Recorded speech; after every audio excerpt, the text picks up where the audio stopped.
السلام عليكم ورحمة الله وبركاته.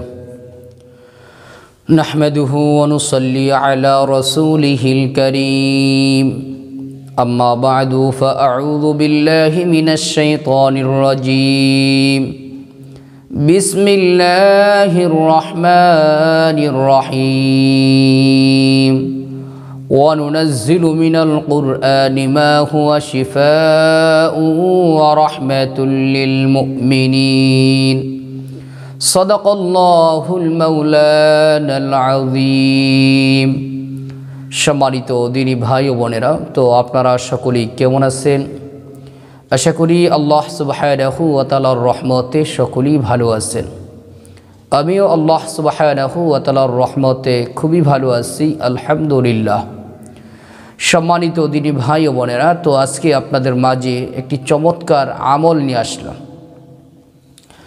আমলটি হইতেছে স্বামী স্ত্রীর মধ্যে গভীর থেকে গভীর ভালোবাসা মহাব্বত তৈরি করার জন্য।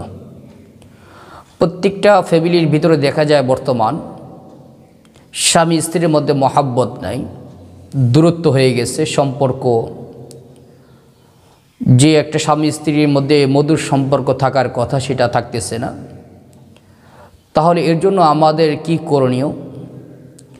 এর জন্য প্রথম যেটা করণীয় আমার আপনার জন্য, সেটা হইতেছে কোরআনে কিছু আমল করা। কোরআনে কিছু আমল করা, যে আমলগুলো করলে আল্লাহ তাআলা জাল্লা শাআনুহু স্বামী স্ত্রীর মধ্যে গভীর থেকে গভীর মহাব্বত আল্লাহ তৈরি করে দিবেন। এক নাম্বার যে আমলটা আমরা করব, যদি স্বামী স্ত্রী একসাথেই থেকে থাকি, বাড়িতেই থেকে থাকি, তাহলে সেক্ষেত্রে এই আমলটা করা আমার জন্য সহজ হবে। কি সে আমলটি? ফজরের নামাজের পরে কয়েকবার ইস্তেগফার পাঠ করব, কয়েকবার দরুদ ইব্রাহিম পাঠ করব। এরপর কোরআনে কারিমের মধ্যে সবচেয়ে ছোট্ট একটা সূরা, সূরা কাউসার, এই সূরাটি 121 বার পাঠ করব। সূরা কাউসার হইতেছে ইন্না আ'তাইনাকাল কাউসার। এই সূরাটা 121 বার পাঠ করে কিছু মিষ্টি জাতীয় খাবার সামনে রাখবেন, যেমন চিনি আছে বা মিঠাই আছে বা মিষ্টি আছে ইত্যাদি। এটার মধ্যে ফু দিবেন। ফু দেওয়ার পরে সূরাতুল ফাতিহা আলহামদু সূরাটি 41 বার পাঠ করবেন, আবারও এটার মধ্যে ফু দিবেন। এরপরে যে কোনো মাধ্যমে যদি স্বামী করেন, তাহলে স্ত্রীকে যে কোনো মাধ্যমে এই খাবারটা খাওয়াবেন। আপনি নিজেও খাবেন, সমস্যা নেই। যদি স্বামী করে থাকেন, স্ত্রীকে যে কোনো মাধ্যমে খাওয়াবেন। স্ত্রী যদি করে থাকেন, স্বামীকে যে কোনো মাধ্যমে খাওয়াবেন। ইনশাআল্লাহ দেখবেন আল্লাহ তাআলা প্রচুর পরিমাণে মহাব্বত ভালোবাসা তৈরি করে দিবে।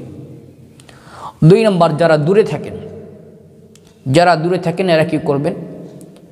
এশার নামাজের পরে ঘুমানোর আগে বিছানায় বসে বসে ওযুর সহিত কয়েকবার ইস্তেগফার পাঠ করবেন, কয়েকবার দরুদ ইব্রাহিম পাঠ করবেন। এরপরে হাসবুনাল্লাহু ওয়া নি'মাল ওয়াকিল, নি'মাল মাওলা ওয়া নি'মান নাসির, এই আয়াতি কারিমাটি আমাদের মুখস্থ আছে। আবার বলতেছি, হাসবুনাল্লাহু ওয়া নি'মাল ওয়াকিল, নি'মাল মাওলা ওয়া নি'মান নাসির 1000 বার পাঠ করবেন। আবারও কয়েকবার ইস্তেগফার ও দুরূদ শরীফ পাঠ করে আল্লাহ পাকের নিকট দোয়া করবেন। এই আমলটি আপনি একাধারে 11 থেকে 21 দিন করে যাবেন। ইনশাআল্লাহ দেখবেন স্বামী স্ত্রীর মধ্যে গভীর থেকে গভীর মহাব্বত ভালোবাসা আল্লাহ তৈরি করে দেবে ইনশাআল্লাহ। এই 2টা আমল থেকে যে কোনো একটা আমল আপনি করতে পারেন, ইনশাআল্লাহ যেমন মহাব্বতও বৃদ্ধি পাবে, পাশাপাশি আরেকটা উপকার পাইবেন। স্বামী অথবা স্ত্রী যদি পরকে আসক্ত হয়ে থাকে, ইনশাআল্লাহ এটাও দূর হয়ে যাবে। আল্লাহ তাআলা আমাদের প্রত্যেকের সংসারগুলোকে সুখের সংসারে পরিণত করুক। আল্লাহ তাআলা আমাদের প্রত্যেকের সংসারের মধ্যে খাস রহমত ও বরকত নাজিল করুক, এবং স্বামী স্ত্রীর মধ্যে আল্লাহ তাআলা গভীর মহাব্বত ভালোবাসা তৈরি করে দিক। আমিন। আসসালামু আলাইকুম ওয়া রাহমাতুল্লাহি ওয়া বারাকাতুহু।